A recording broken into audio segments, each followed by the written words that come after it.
Run the football. Just run it. Run the ball, play solid defense, good things will happen. Man, I promise you that somebody, somewhere on that in the Cowboy organization, they have to be watching Cowboy Spit. Like they got to. Let's talk about it right here. Here we go! Yeah, here we go! Wait, take Cowboy Spit. Throws back of the end zone. There's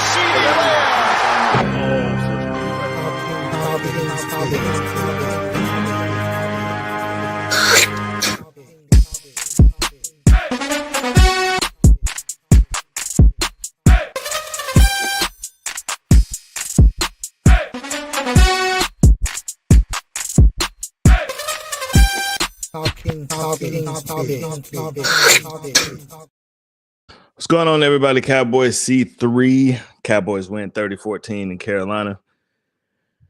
In dominant fashion. They played extremely well today. They did things today that were necessary to win the football game. We talked about it yesterday. Cowboy keys to victory. What they should do. Trust in Rico. Run a damn ball. They did that well today. Rico goes over 100 yards. Play solid defense, stop Chuba Hubbard, make Bryce Young uncomfortable. They did all of those things. Let CeeDee Lamb cook. He cooked in the first half, did very well in the first half, had some good catches, had some big catches in the second half as well. Played a overall good football game, right? Against the team that had of lately been pretty hot. You know what I mean? They hadn't had wins, right? But they played two very good football teams and played them down to the wire and played them very well, right? Not today. Cowboys defense came and suffocated all that. Cowboys coming with 410 total yards, and I just show you the domination of the game. Cowboys had 410 total yards. Carolina had 235. You see the stats over on the side. Cowboys had 199 passing yards, 211 rushing yards, 3 total touchdowns, 1 turnover.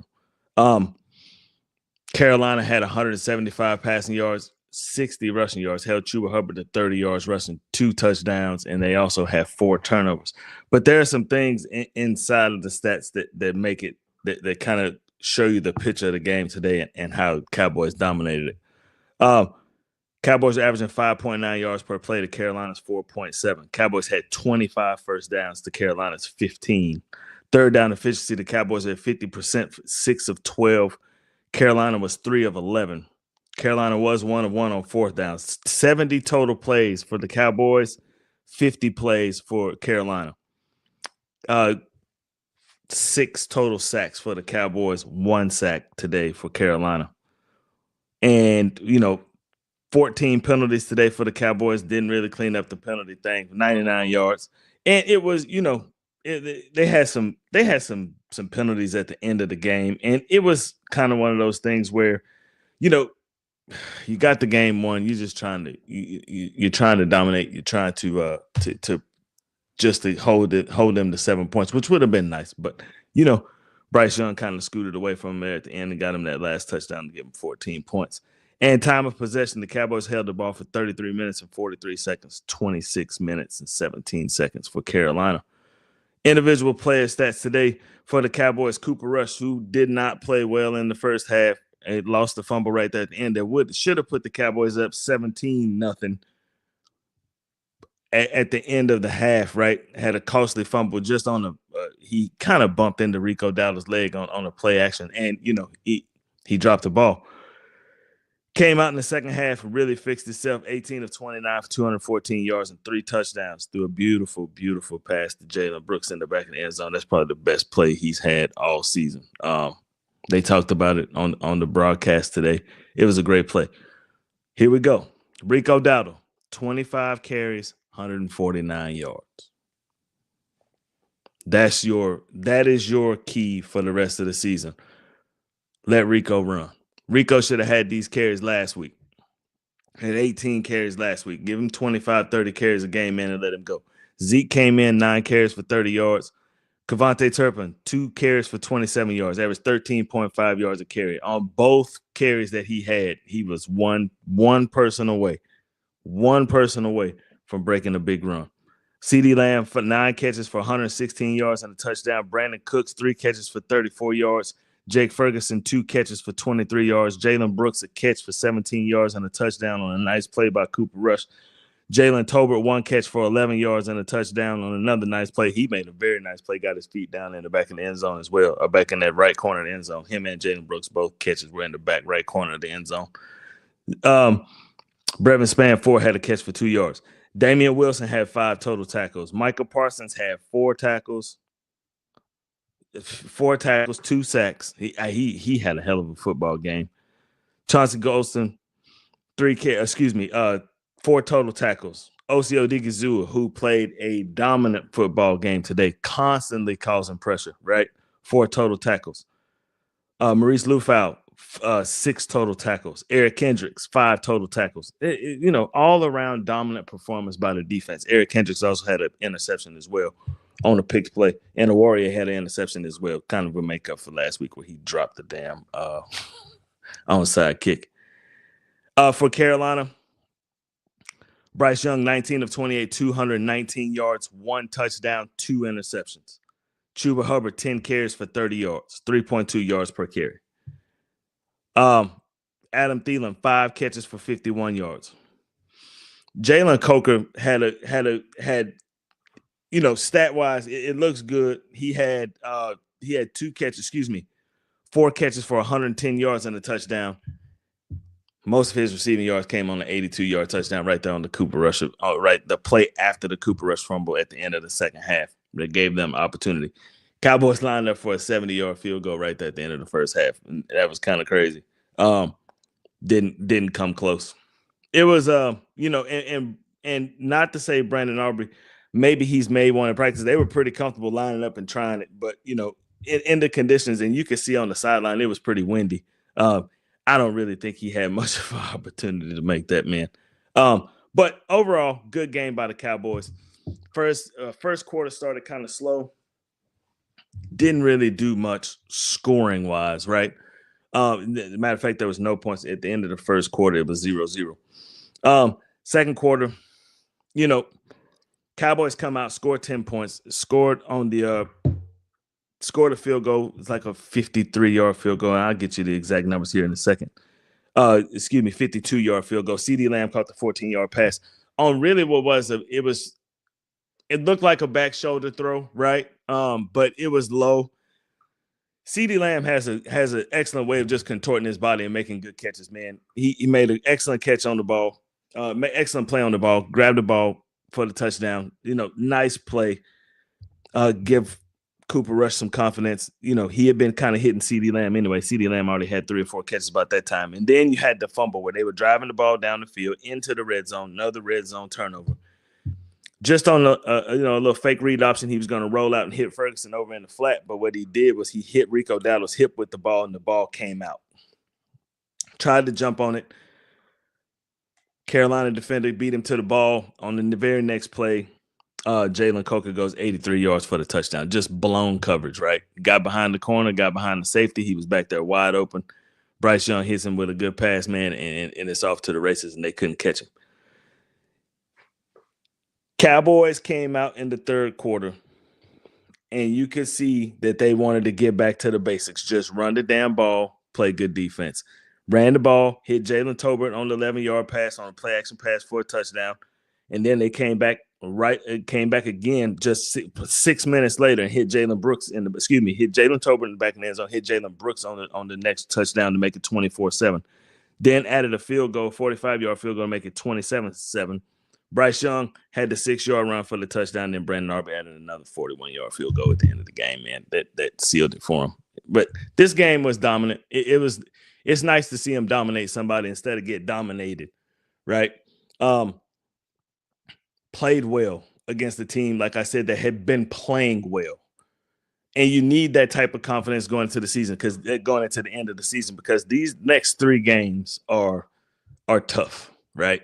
You got a hot Tampa team coming in next week. You have to go to Philly and play Philly, and then you come back home to play Washington, who scraped one out today by 1 point against New Orleans. Washington hasn't been playing very well lately, but their playoff hopes are still alive, and they need some wins in order to keep their playoff hopes alive. And that last game of the season, they might be playing for their playoff life. So you know you're gonna get the best that they got. Dominant win today. Got some text messages. It's Carolina, they're a bad team. They hadn't been playing bad though, man. They had been playing really well, up until today, and it was kind of surprising to see how the Cowboys were able to just go in and dominate them, and made it look pretty easy from the opening bell. Just made it look easy. Super happy for them.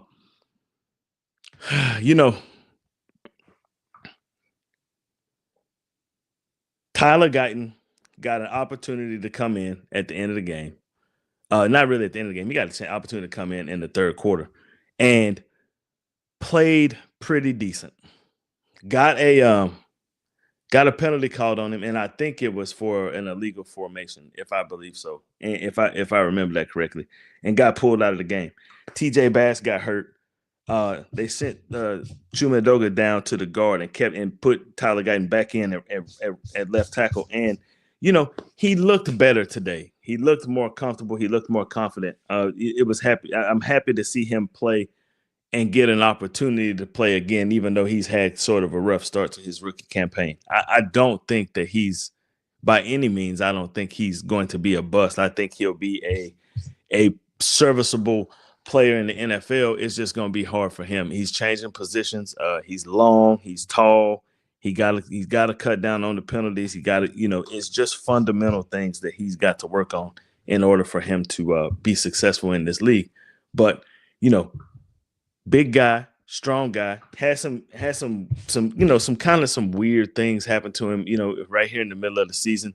There was some, just some chatter that was going on that maybe he was kind of dogging it, like he was maybe, didn't want to play. He had a neck injury or a shoulder injury. And I don't think that's the case. I just think that he's a rookie and he's struggling. Maris Lufau came in, filled in for Overshown today. Another rookie. He played well today. He played decent today. It's not Overshown. You know what I'm saying? And everybody's gonna miss him, and I understand that. But Lufau came in and played a good football game. He's all over the place. You give him credit for that. He's everywhere. If the ball is in the air, if the ball is on the ground, he is going to be somewhere around it. And people, I think people should realize that he's a hustle guy. He's gonna run past some plays sometimes because he over pursues a lot of plays, right? But he does stick his head in there. He makes tackles, man, and he's definitely a confident football player, and he'll get better the more he plays. He's gonna have to be the guy, from now until Overshown comes back, and that may not be to 2026 unless they draft a linebacker or pick somebody up in free agency. Speaking of free agency, I don't know if you guys got an opportunity to hear Stephen Jones talking about the Cowboys' future and what they'll probably do in the offseason. And that answer was nothing.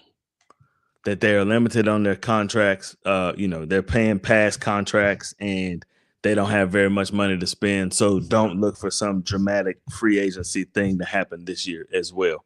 And I don't know how I feel about that. I really don't. I don't know how I feel about it because I did an episode probably 2 or 3 weeks ago that showed easily how they could have $100 million in the books when the season, when free agency kicks off. And there's a lot of good players that are going into free agency this year. And I'm not talking about you need to build an all-star team. I'm talking about you just go get young quality players that are, in free agency, and you can bring them in and they could help this football team out significantly, especially with your interior defensive lineman. Osio Digizua is great. Linval Joseph, he's getting up there in age, and Mozzie Smith still hasn't come around yet the way everybody kind of expected him to do. This safety situation is going to be sticky. There's going to be some offensive line situations that are sticky. There's, definitely a wide receiver issue on this team, and Rico Dowdle can't run the ball 55 times a game. You got to get another running back in here. There's going to be some room where you can make some improvements to this football team. And the Cowboys are notoriously bad for moving in free agency. They just are. And they've got to change something. So hopefully Steven was just kind of smoking mirrors like, yeah, we're not going to do anything. And then they come out and make a big splash. But, you know, I hope that's the case. I really do, because that's not what Cowboy fans want to hear for the future. We're ready to start dominating good teams the way we dominated Carolina today. Not saying Carolina is a bad team, right? Just saying that, you know, Carolina notoriously hasn't been a perennial playoff team in the NFL.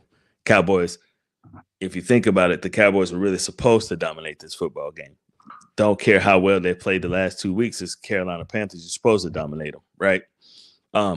We want to dominate Philly like that. We want to dominate Baltimore like that. We damn sure want to dominate the 49ers like that. You know what I'm saying? Like, you have to get back to winning football here in Dallas.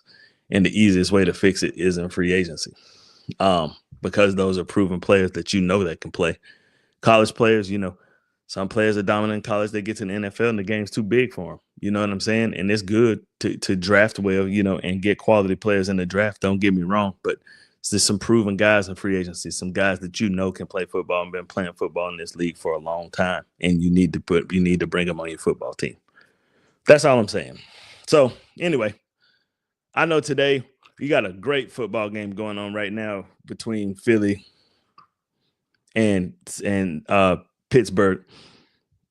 I'm not really a big Pigeon fan, you know what I'm saying? That's kind of the enemy, you know, but I like football. I like good football, and Pittsburgh's been playing good football, and the Pigeons have been playing good football as well. So, you know, check that out. All right, we'll do that. And then this week we'll go live on Wednesday, and we'll talk about Tampa. We'll talk about the injury report. Hopefully get some good news. Marshawn Nealon came back today, looked pretty good. You know, got involved in some plays, and you know, that was exciting. You know what I mean? Good to have him back. He's been out for a while. Brandon Cook seems like he's running around. He looks pretty comfortable in the offense. You know, actually came across the middle, caught some crossing routes today, man, and I was proud of it. Just wasn't a 10-yard curl that he's been running for the entire season. That, you know, there's some shining moments in the game. Dak was down on the field today, walking around, still got his crutches on, but he was kind of, you know, limping around down there with the team. That's encouraging. Your leader is out there, you know, playing and not playing. Overshown, I think he had his surgery yesterday on the ACL, MCL, and PCL. You know, that's a terrible loss, man. And hopefully, you know, shouts out to him, prayers up. Hopefully everything goes well for him. Yeah. We'll go Wednesday. We'll go Saturday. We'll do Cowboy Keys to Victory on Saturday. It's going to be a tough game in Tampa, or against Tampa next week. It'll be here at the store. At AT&T. That's a tough game. Tampa does a lot of things well. They run the ball real well, play decent defense, play pretty good defense, and Baker Mayfield is having a really, really good year. He's found a home in Tampa and seems like he's loving life. And that's, you know, good for Baker Mayfield. But they have some chinks in their armor as well, and the Cowboys can expose those chinks in the armor if they listen to Cowboy Spit and follow his keys to victory. You know what I'm saying? All right, y'all. So everybody enjoy the rest of your Sunday, man. We have a quick one today. We'll get off of here. Congratulations to the Cowboys. Once again, they win. Final score 30-14 against Carolina in dominant fashion. Look good today. All right, everybody, Cowboy C3. I'll see y'all soon. Have fun. DCFL, Cowboy Nation, let's get it. All right, see y'all soon. Peace.